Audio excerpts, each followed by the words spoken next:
جب آپ اللہ کا ذکر کر رہے ہوتے ہیں نا، جس طرح آپ کے وجود کی غذا ہے روٹی، کھانا، پانی، ہوا، صحت، سانس، یہ آپ کے وجود کو زندہ رکھتی ہے، تو ایک روح کی غذا ہے۔ روح کی غذا ہے رب کریم کا ذکر، اللہ کی یاد۔ ہمارے ہاں زیادہ تر یہ ہوتا ہے کہ اللہ کا ذکر تو کیا جاتا ہے تو اس طرح کیا جاتا ہے جیسے طوطے نے کوئی لفظ رٹ لیے ہیں تو اب وہ بیان کر رہے ہیں نا۔ ہمارے صوفیاء نے، بزرگوں نے لکھا ہے کہ وہ جو کہا گیا کہ الا بذکر اللہ تطمئن القلوب، یاد رکھو اللہ کے ذکر میں دلوں کا چین ہے، تو بعض لوگ کہتے ہیں میں تو بڑی تسبیح پڑھتا ہوں پھر بھی بے سکون رہتا ہوں۔ تو اس کا جواب وہ یہ دیتے ہیں کہ چونکہ انہوں نے اللہ کا ذکر کیا تو صحیح، لیکن اس طرح کرتے رہے جیسا طوطا رٹ کے کر رہا تھا۔ اگر غور کرتے اس بات پر، توجہ دیتے اس بات پر، اگر ان کا یہ ایک ذہن بن جاتا کہ میں بھلا کیا کہہ رہا ہوں، جب ان کی زبان سے نکلتا سبحان اللہ، تو پھر غور کرتے کہ میں نے یہ کہا ہے کہ اللہ پاک ہے، اللہ پاک۔ اب یہ چیز جب ان کے ذہن کے اندر، ان کے دماغ سے، ان کی روح سے ٹکرائے گی، جب انہوں نے کہا کہ میرا رب پاک ہے، سبحان اللہ عما یشرکون، تو پاک ہے ان چیزوں سے جن سے لوگ اس کے ساتھ شرک کرتے ہیں، تو اب جب کہا کہ وہ پاک ہے اور اس نے جو چیز بنائی ہے وہ حسین و جمیل ہی بنائی ہے، ہر عیب سے پاک ہے، وہ اس نے ہر چیز بہترین نقش و نگار کے ساتھ بنائی ہے، تو بتائیے کہ جب یہ سبحان اللہ کا معنی اور اس کا مفہوم سمجھ کر اللہ کا یہ ذکر کیا گیا، اب اس طرح نہیں ہو گیا کہ جیسے پورے وجود کے اندر خوشبو بکھر گئی ہو، اب یوں نہیں محسوس ہو گیا کہ جیسے بالکل ساری طبیعت ٹھنڈی اور پھولوں کی طرح ہو گئی، ویسے نہیں محسوس ہو گیا کہ جیسے اللہ نے کوئی قوت، طاقت اور روحانیت عطا کر دی۔ اور پھر جب کسی شخص نے کہا کہ الحمدللہ، تمام تعریفیں اللہ کے لیے، اب آپ اندازہ فرما لینا کہ وہ کتنا عظیم اور کتنا بڑا مالک ہے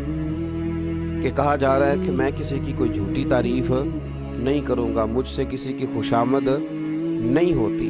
اور کوئی کتنا بھی اونچا چلا جائے یہ ساری تعریفیں کمزور ہیں، حدود والی ہیں، ایک رب ہے الحمدللہ جس کے لیے تمام تعریفیں اسی رب کے لیے۔ اور جب کہا اللہ اکبر،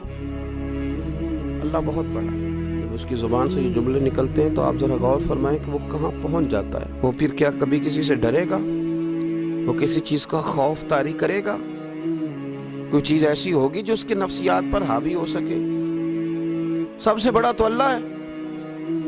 تو وہ کبھی بھی کسی بڑے آدمی کے رعب کا شکار نہیں ہوگا، وہ کبھی کسی کی دولت، کسی کا اقتدار، کسی کی قوت اور کسی کی ظاہری طور پر تھوڑی بہت چمک اسے خیرہ نہیں کر سکے گی، اس لیے کہ وہ جانتا ہے کہ اکبر صرف اللہ ہی۔ تو اب اس کے اندر بہت بڑی طاقت آئے گی، بہت بڑی ہمت آئے گی، وہ بہت زیادہ اپنے آپ کو قوت والا محسوس کرے گا۔ تو یہ جب تھوڑا سا غور کرتا ہے کہ میں کیا کہہ رہا ہوں، میری زبان سے کیا نکل رہا ہے، تو پھر یہ ذکر الہی اس کو ٹھنڈک دیتا ہے، پھر اس کو سکون دیتا ہے، پھر اس کو قوت ملتی ہے۔ اس لیے میرے نبی پاک صلی اللہ علیہ وسلم نے فرمایا مثل الذی یذکر ربہ والذی لا یذکر مثل الحی والمیت، او کما قال صلی اللہ علیہ وسلم۔ یہ بخاری مسلم کی حدیث ہے۔ نبی پاک صلی اللہ علیہ وسلم نے فرمایا اس کی مثال جو رب کا ذکر کرے اور اس کی مثال جو اللہ کا ذکر نہ کرے، مثل الحی والمیت، ان لوگوں کی مثال کی طرح ہے جو زندہ اور مردہ ہوتے ہیں۔ گویا ذکر کرنے والا زندہ ہے، ذکر کرنے والا زندہ ہے، اور ذکر نہ کرنے والا ہواؤں میں اڑ رہا ہے، کروڑوں روپے اس کی جیب میں پڑے ہوئے ہیں، لاکھوں کا سرمایہ ہے، بہت سارے لوگ جانتے ہیں، وہ محسوس کرتا ہے کہ بڑا جانا پہچانا جاتا ہوں، بڑا سمجھا سکھایا جاتا ہوں، بڑے لوگ میرے نام سے آگاہ ہیں، شعوری طور پر میں ایک بڑا آدمی ہوں، لیکن ہے مردہ، اس لیے کہ زندگی تو زندہ دلی کا نام ہے۔ مردہ دل کیا خاک جیا کرتے ہیں، زندہ وہ ہے جس کا مصلی آباد ہے، زندہ وہ ہے جس کی زبان اللہ کو یاد کرتی ہے، زندہ وہ ہے جس کا کبھی کبھی دل کرتا ہے کہ آج قرآن شریف کھول لوں، زندہ تو وہ ہے جس کی طبیعت چاہتی ہے کہ یار آج لاؤ نا تسبیح، تھوڑا سا درود و سلام اپنے محبوب پہ پڑھو، زندہ تو وہ ہے جو کبھی کبھی اس کی یاد میں محو ہو، اکیلے بیٹھا بھی ہو تو پھر بھی اس کی زبان پہ ذکر اور آنکھوں میں آنسو جاری ہو جاتا ہے، جس کو یاد کر کے محو ہو جاتا ہے۔ یاد رکھیں، ذکر الہی انسان کو زندہ رکھتا ہے، توانائی دیتا ہے، روحانیت دیتا ہے، اس کو سکون کی دولت دیتا ہے۔ اپنے معاملات کو جب ترتیب دیں تو اذکار کی